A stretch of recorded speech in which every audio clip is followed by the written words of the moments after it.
An interesting conversation I like having with people is this whole work to rule topic. Now, as I've addressed in one of my topics, I don't look at the work to rule as an industrial action that is commonly known as. Like,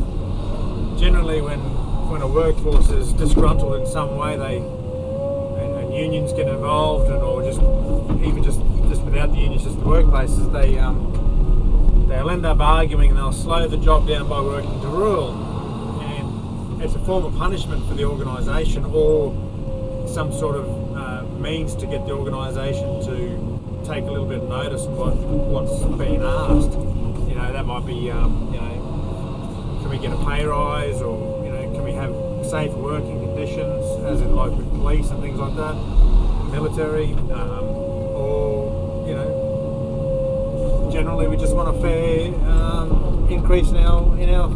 pay, or less hours, or whatever it might be. So they, if they don't have any luck,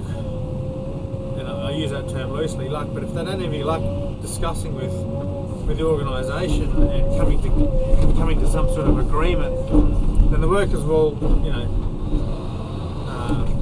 do a stop work or a work to rule scheme, which basically, like I said, slows the job down. But when you look at that, it's quite interesting, because what I've noted in that is, well, if that's true and it's a fact that working to rule slows the job down, and yet the workers are only working to the rules set by the organisation, or by, let's just talk about safety here, or by OHS laws and legislation and that sort of stuff, it kind of makes it a little bit funny, because here we got various ways to keep us safe in the workplace, and one of these being rules, which are in processes and procedures and things like that. But yet those very things that are designed to keep us safe tend to slow us down, so much so that we have to deviate away from the rules to keep the work and the job going, and profits going, and all that sort of stuff. So when we start talking about working to rule as a form of punishment, if you want to look at it that way, for the organisation for not listening to the workers, it kind of really just throws out the whole argument about, well, really, what are we afraid of working to rule? Like, this comes right back to my original thinking, why I started getting into the whole cost of safety, because when you start looking at the cost of safety and you start saying, well, it's not so much the cost of safety, like the training and all that stuff that's puts together, it's maintaining and implementing that. So when you look at the cost of implementing safety or rules, and you start to calculate that, well, it's actually not a very good thing for the organisation, because it slows it down to such a point that the organisation becomes unprofitable. Well, then you've got to question the whole logic of OHS laws and rules and regulations in the first place, because as I've argued with other people, with lawyers and stuff like that, even, like, they talk about this level of practicality, like alarm,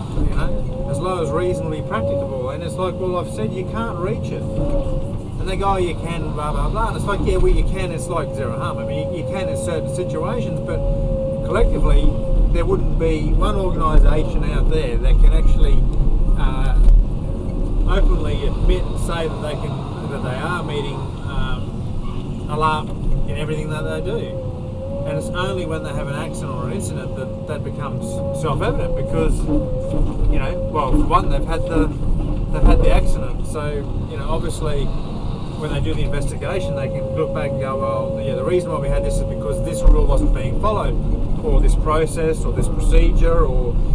the system failed in some way, and then we sort of go off on a whole different idea, well, whether that's the worker's fault or whether it's just the system itself, which ultimately is driven by corporate decision-making processes and management anyway. So I mean, like, at the end of the day, it probably gets back to that, unless you go a lot further than that into my realm of thinking, which is more higher than that, where you get society and culture which sets it all in place anyway. But so working to rule is a fascinating subject for me, because I mean it really underpins a lot of my views, because you have to question why it's such a bad thing and why so many people see it as a bad thing. And the people who see it as a bad thing are exactly the same people who put down rules and procedures and who jump up and down about having too many rules and procedures because it overcomplicates things and you know, overwhelms workers and things like that. It's like, well, yeah, that's okay to say that, but I mean, it's not fair to say that, because you're not really addressing any of the issues that actually make it, you know, overwhelming or complex for the workers. You're actually just sort of saying, well, you know, because we've got, you know, 15 rules instead of the 3 rules, therefore it's a bad thing. But it's like, no, it's not the bad thing at all. Rules are only an issue when there's not enough time governance to do the rules. You know, if you got a procedure and it takes you a certain amount of time to implement new rules, well, then the procedure's going to take a little bit longer to do. So what? You know, there's no overcomplication or overwhelming the workers. It's like, okay, well, yeah, we've got these new rules. That means we just got to do them, and it just, you know, it's going to take you a certain amount of time to do them. That's not a bad thing, you know. So I think we need to have a discussion about working the rule, and I think, you know, when we start getting into the whole compliance of regulations and meeting OHS rules and laws and things like that, which are all ultimately, you know, about rules and that anyway, because that's what it's all about. You know,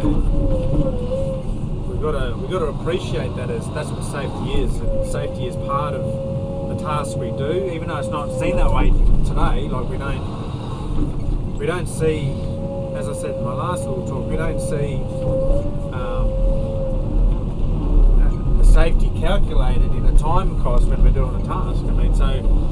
we end up wondering why at the end of 5 years of adding new rules to a task that remains pretty well constant.